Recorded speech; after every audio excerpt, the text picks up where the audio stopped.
রাজ্যের মুখ্যমন্ত্রী মমতা বন্দ্যোপাধ্যায়ের অনুপ্রেরণায় ও রাজারহাট গোপালপুর বিধানসভা কেন্দ্রের বিধায়ক অদিতি মুন্সির নির্দেশে ও দমদম ব্যারাকপুর সাংগঠনিক জেলা তৃণমূল যুব কংগ্রেসের সভাপতি দেবরাজ চক্রবর্তীর তত্ত্বাবধানে বিধাননগর পৌরনী গ্রামের 15 নম্বর ওয়ার্ডের পৌরপিতা সুজিত মণ্ডলের ব্যবস্থাপনায় অনুষ্ঠিত হল স্বেচ্ছায় রক্তদান শিবির, কৃতি ছাত্র ছাত্রী সংবর্ধনা ও সাংস্কৃতিক অনুষ্ঠান।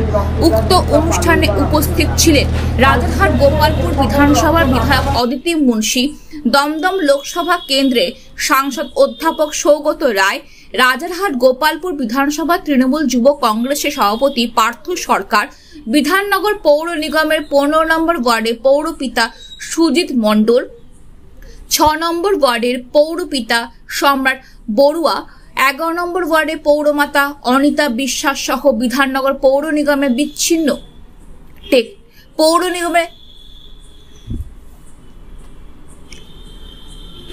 পৌর নিগমের বিভিন্ন ওয়ার্ডের পৌরপিতা, পৌরমাতা ও বিশিষ্টজনেরা। অনুষ্ঠানে রক্তদাতা কৃতি ছাত্রছাত্রীদের একটি করে গাছ, ঘড়ি, মিষ্টি দিয়ে সংবর্ধনা দেয়া হয়। উক্ত অনুষ্ঠান মঞ্চ থেকে বিধাননগর পৌর নিগমের 15 নম্বর ওয়ার্ডের পৌরপিতা সুজিত মণ্ডল জানান, এই রক্তদান শিবিরে সর্বধর্মের মানুষ একত্রিত হয়ে সর্বমোট 60 জন রক্তদাতা স্বেচ্ছায় রক্তদান করেন। তিনি সমস্ত রক্তদাতাদের শুভেচ্ছা ও ধন্যবাদ জ্ঞাপন করেন। উক্ত অনুষ্ঠানে এলাকার সমস্ত স্তরের মানুষ স্বতঃস্ফূর্তভাবে অংশগ্রহণ করেন। অনুষ্ঠানকে ঘিরে এলাকাবাসীর উপস্থিতি ও উৎসাহ ছিল চোখে পড়ার মতন। নেতৃত্বে উদ্যোগে এই রক্তদান শিবির হচ্ছে, অনেকে যোগদান করছে, তার সঙ্গে মাধ্যমিক উচ্চ মাধ্যমিক যারা পাশ করেছে তাদের সম্বর্ধনা দেওয়া হচ্ছে। আমি এই প্রচেষ্টাকে সাধুবাদ জানাই। ডাক্তারদের আহ্বান জানান, রেগুলার ফেরত যাচ্ছে।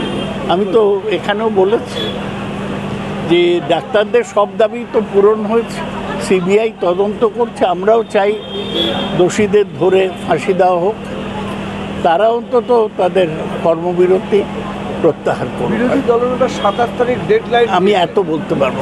কিন্তু রাজ্য জুড়ে যে বিভিন্ন ধরনের অশান্তি সৃষ্টি হচ্ছে, এই ব্যাপারে আপনি কি বলবেন?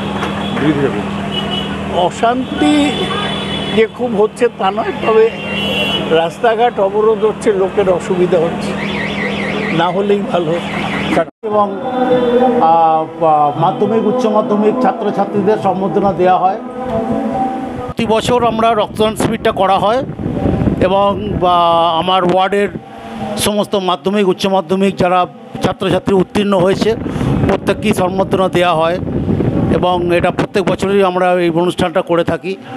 আমাদের ওয়ার্ডে এবারে প্রায় 70-72 জন বাচ্চা মাধ্যমিক উচ্চ মাধ্যমিক পাস করেছে, তাদের প্রত্যেককে আমরা একটা করে টাইটনের ঘড়ি, মিষ্টির হাঁড়ি, ফুল দিয়ে শুভেচ্ছা জানিয়েছি।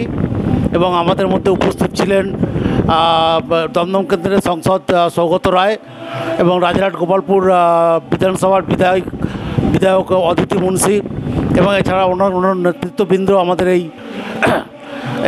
আজকের এই অনুষ্ঠানে উপস্থিত হয়েছিলেন। আমরা প্রায় 55 জন মতো রক্তদাতা রক্ত দিয়েছে, দান করেছেন। তাদেরকে প্রত্যেককে আমার আন্তরিক শুভেচ্ছা অভিনন্দন জানাই। তারা সুস্থ থাকুক, ভালো থাকুক। এই রক্ত শুধু মানুষের জন্যই কাজে লাগে। রক্ত মানুষই দান করে থাকে।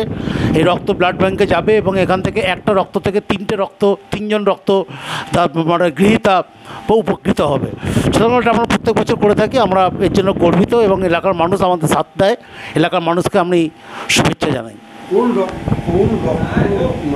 ব্লাড ব্যাংকের দ্বারা এটা আমাদের মানিকতলা সেন্ট্রাল ব্লাড ব্যাংকের থেকে করা হয়েছিল। আমরা প্রত্যেক বছরই আমার দায়িত্ব এবং কর্তব্যের মধ্যেই পড়ে। আমি তো শুধু সহধর্মী নয়, এলাকায় এতগুলো বোনেরা, দিদি, যাই সম্পর্কে হোক, অনেকে জ্যেষ্ঠ, অনেকেই বয়সের আছে। তারা যেভাবে উৎসাহ পেয়ে আজকে এই কাউন্সিলরের আমার হাজব্যান্ড ওনার সঙ্গে আছে, সেখানে আমি দেখে আমার তো ভীষণই ভালো লাগে। প্রত্যেকটা দিদি, প্রত্যেককে আমার অশেষ ধন্যবাদ। আমি চাই ওর পাশে সবসময় ওরা ওইভাবে থাকুক। তার ফলে তাদের ডাকে আমি না করতে পারি না। তারা যখনই ডাকে, যদি আমার ফাঁকা থাকি বা কোনো কাজ থাকলো না, আমি আসার চেষ্টা করি। এই যে মাধ্যমিক পরীক্ষা, এটা এটা কিছুই না, ছোট্ট একটা উপহার, কিন্তু সেই সকল বাচ্চারা যারা মাধ্যমিক পাশ করেছে, উচ্চ মাধ্যমিক পাশ করেছে, ছোট্ট হাতে একটা গিফট পেলে আমরা কেমন খুব খুশি হই। তাদের কাছে মনে হবে না, আমাকে আরও বেশি এগোতে হবে, আমাদের পাশে একজন আছেন যিনি আমাদের নানানভাবে উৎসাহিত করছেন। এইটুকু উৎসাহের জন্যই এই অনুষ্ঠানটি, এর বাইরে আর কিছুই নেই। জীবন নিয়ে আপনার কি প্রতিক্রিয়া? সারা দেশ উত্তাল। একজন মহিলা হয়ে প্রথম বলবো